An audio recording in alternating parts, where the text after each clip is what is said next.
Hello বন্ধুরা, চলে এসেছি আজ একটা অন্যরকম ভিডিও নিয়ে। ভিডিও শুরুটা দেখেই তোমরা বুঝতে পারছো আজ আমরা এসেছি বেলুড় মঠে।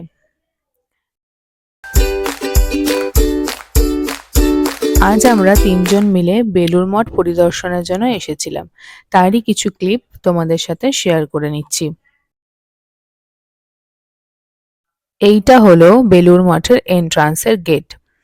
1897 সালে স্বামী বিবেকানন্দ এই মঠটি প্রতিষ্ঠা করেন। এটি মূলত রামকৃষ্ণ মঠ ও মিশনের প্রধান কার্যালয়। বেলুড় মঠের পুরো প্রাঙ্গণটাই খুবই প্রশান্তিময়। সবুজ ঘাসে মোড়া এই স্থানটি মনকে অনেক বেশি শান্ত আর ধীর স্থির করে তোলে। এইটি হলো মূল মন্দির। এরপর আমরা এই মন্দিরের ভেতর প্রবেশ করব। আরেকটা কথা জানিয়ে রাখি, মন্দিরের ভেতর কোনো রকমভাবেই কিন্তু ভিডিও বা ফটো তোলা সম্ভব হয়নি, কারণ সেটা অ্যালাউ নয়। এই মূল মন্দিরের পাশেই রয়েছে অফিস ঘর। সেখানে গিয়ে আমরা ভোগের কুপন কাটলাম। তোমরা ভিডিওটা পুরোটা দেখতে থাকো। আমরা ভোগ খাবার টাইমিং আর কুপনের মূল্য কত তা তোমাদের সাথে এই ভিডিওতে শেয়ার করব। এই মন্দিরটি স্থাপত্যের মধ্যে হিন্দু, মুসলমান, খ্রিস্টান এবং বৌদ্ধ ধর্মের ছাপ স্পষ্ট।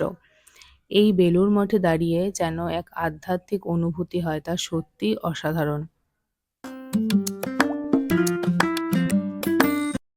মূল মন্দিরের ঠিক বিপরীতেই রয়েছে একটা সুন্দর বাঁধানো ঘাট, যেই ঘাটের পাশে বসে যেন মনটা আরো বেশি শান্ত আর স্নিগ্ধ হয়ে যায়।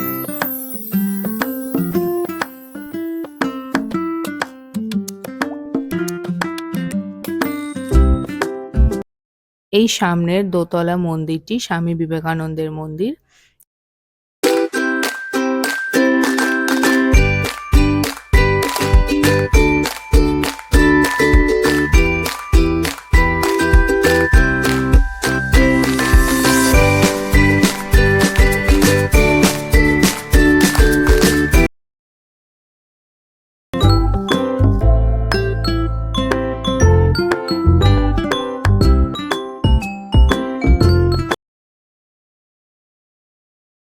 মন্দির প্রাঙ্গণে গঙ্গার পাড় বরাবর লাগানো হয়েছে প্রচুর সবজির বাগান। সামনের যে লাইনটা আপনারা দেখতে পাচ্ছেন, এইটা হচ্ছে ভোগ খাওয়ার লাইন। এই কুপনটা ছিল ভোগ খাওয়ার কুপন, আর এই রাস্তা বরাবর আমরা এগিয়ে গিয়েছিলাম ভোগ খাওয়ার জন্য। এই সামনের যে বড় বিল্ডিংটা আপনারা দেখতে পাচ্ছেন, এই বিল্ডিংয়েই এখন ভোগ খাওয়ানো হয়। এখন আপনাদের সাথে শেয়ার করব ভোগের টোকেন কাটার টাইমিং আর ভোগ কখন থেকে দেওয়া হয়, কটা অবধি দেওয়া হয়, সেই পুরো ডিটেলসটাই আপনাদের সাথে এখন শেয়ার করব। সকালে ভোগ খাওয়ার জন্য কুপন 10:30টার মধ্যে কেটে নিতে হয়, আর ভোগ খাওয়া 10টা থেকেই চালু হয়ে যায়।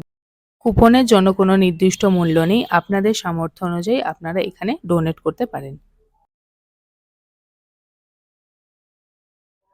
ভোগের মধ্যে ছিল খিচুড়ি, পাঁচমিশাল তরকারি, আর ছিল আমের চাটনি আর পায়েস। ভোগ খুবই সুস্বাদু খেতে ছিল। আপনারা চাইলে কিন্তু বাড়ির জন্যও প্রসাদ নিয়ে যেতে পারেন। কন্টেনার নিয়ে এলেই সেটা সম্ভব। যেহেতু মন্দিরের মূল গেট 12টার পর বন্ধ হয়ে যায়, তাই আমরা এই পেছনের রাস্তা দিয়ে বেরিয়েছিলাম, যেখানে দেখলাম প্রচুর লোকেরা, এমনকি বাচ্চা বাচ্চা মেয়েরাও প্রচুর জিনিস বিক্রি করছে। ঠাকুরের সামগ্রী, হার, কানের দুল, অনেক কিছুই বিক্রি করছে। এর থেকে সোজা বেরিয়ে গেলেই পড়বে মন্দিরের মূল দ্বারের সামনের রাস্তাটা। সেখানে তো প্রচুর ছোট ছোট দোকান তো রয়েছেই, আর এই রাস্তা ধরে যদি সারদা মায়ের মন্দিরের দিকে এগোতে থাকি, তাহলে এক পাশ বরাবর প্রচুর ছোট ছোট খাবারের স্টলও রয়েছে।